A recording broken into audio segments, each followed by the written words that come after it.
Hey,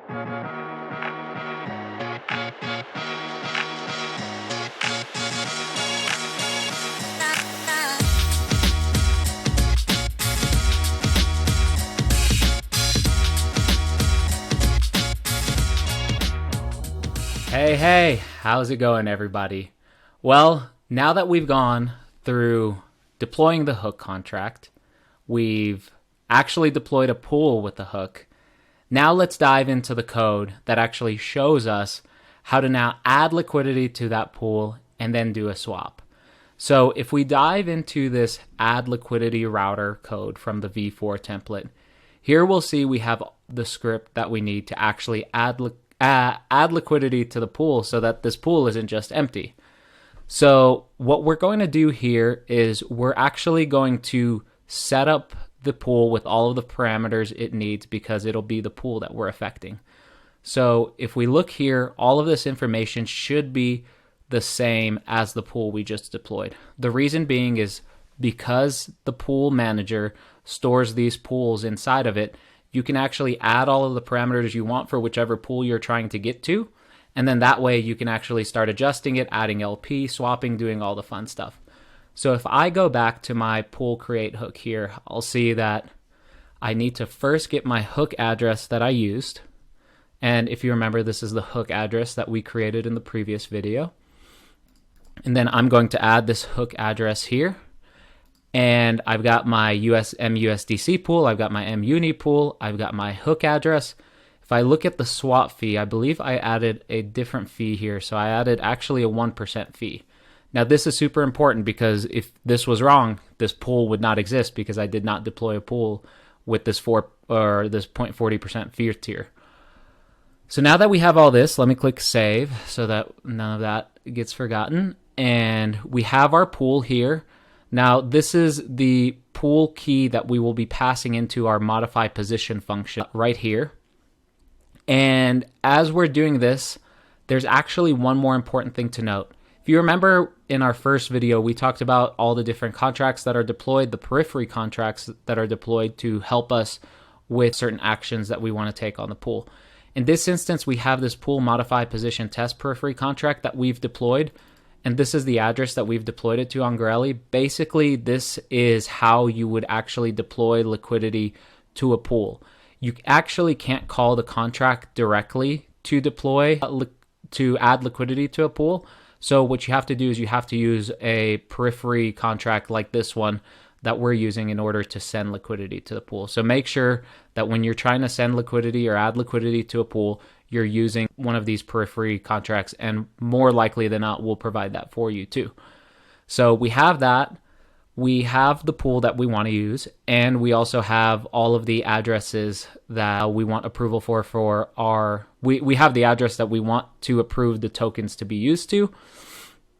And then we have our hook data that we'll pass into to the modify position function on the LP router. And then this is just code that shows us the pool ID. I always keep that there so that you guys can see what the pool ID looks like as well, because there's a version of this where you can actually just call it by the pool ID.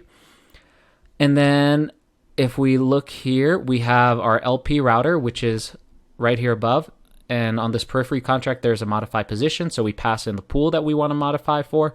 We set our parameters in here for what we want to modify on the pool. So I've added these tick ranges, that in between these tick ranges where we want to add liquidity, my amount of how much I wanted to add. And because this pool has a hook on it, I've passed in some arbitrary hook data too. So I'm going to now run the script here so that we can actually add liquidity to the pool. And one more thing before I do that is I'm going to also show you guys just real quick that on our MetaMask, here's how much MUNI we have, 99803, and mock USDC 99603. So when we add liquidity, you can see how that changes. So I am now going to do the add liquidity script.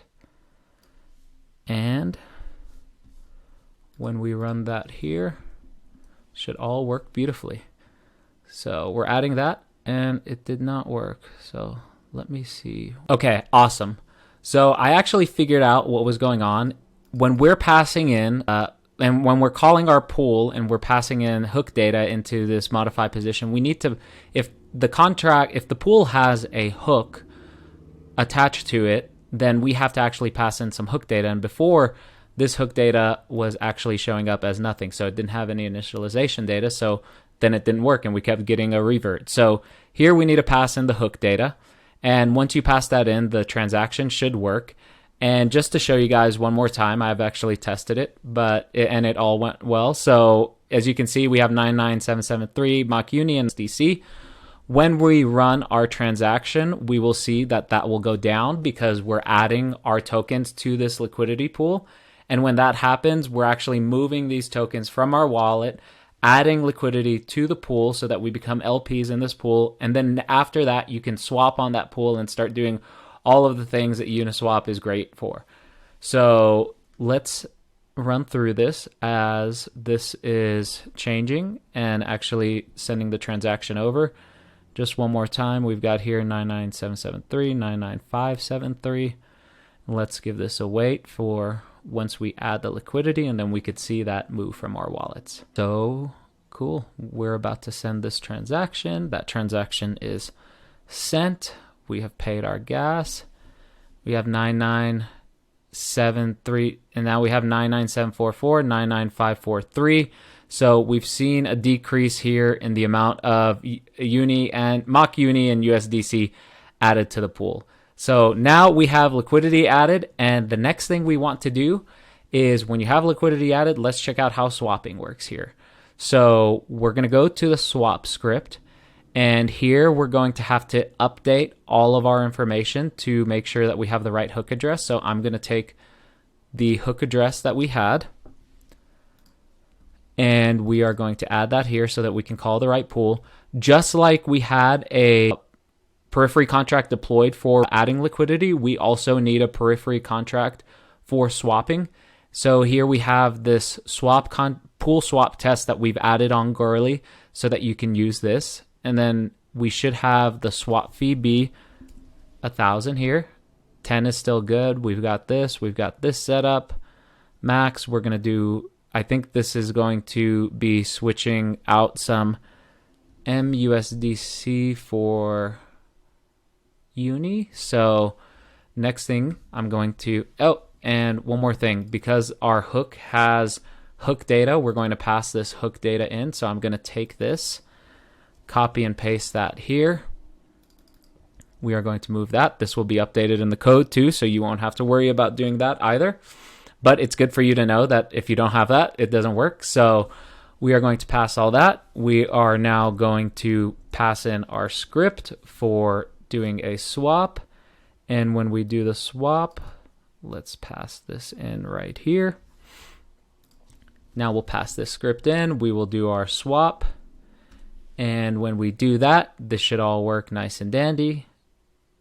And let's see. Compilers run this successful. And then as that's going, I will go over here just to make sure. So remember, we have 744 here, 543 here. Let's go back, see what's taking this so long. Sweet. And it started running for us. Cool. We've got that going. And now we're just waiting for that. And then as we see that, 744, 543. Sweet. Let's see as that changes it. And then you will get a successful swap on here. So 744, 543. And then the Gurley amount changes, 744, 543. So let us update that. And then remember, we had 744, 543 here. So we swapped USDC for uni, and we actually have a lower amount of USDC, and now we have more uni.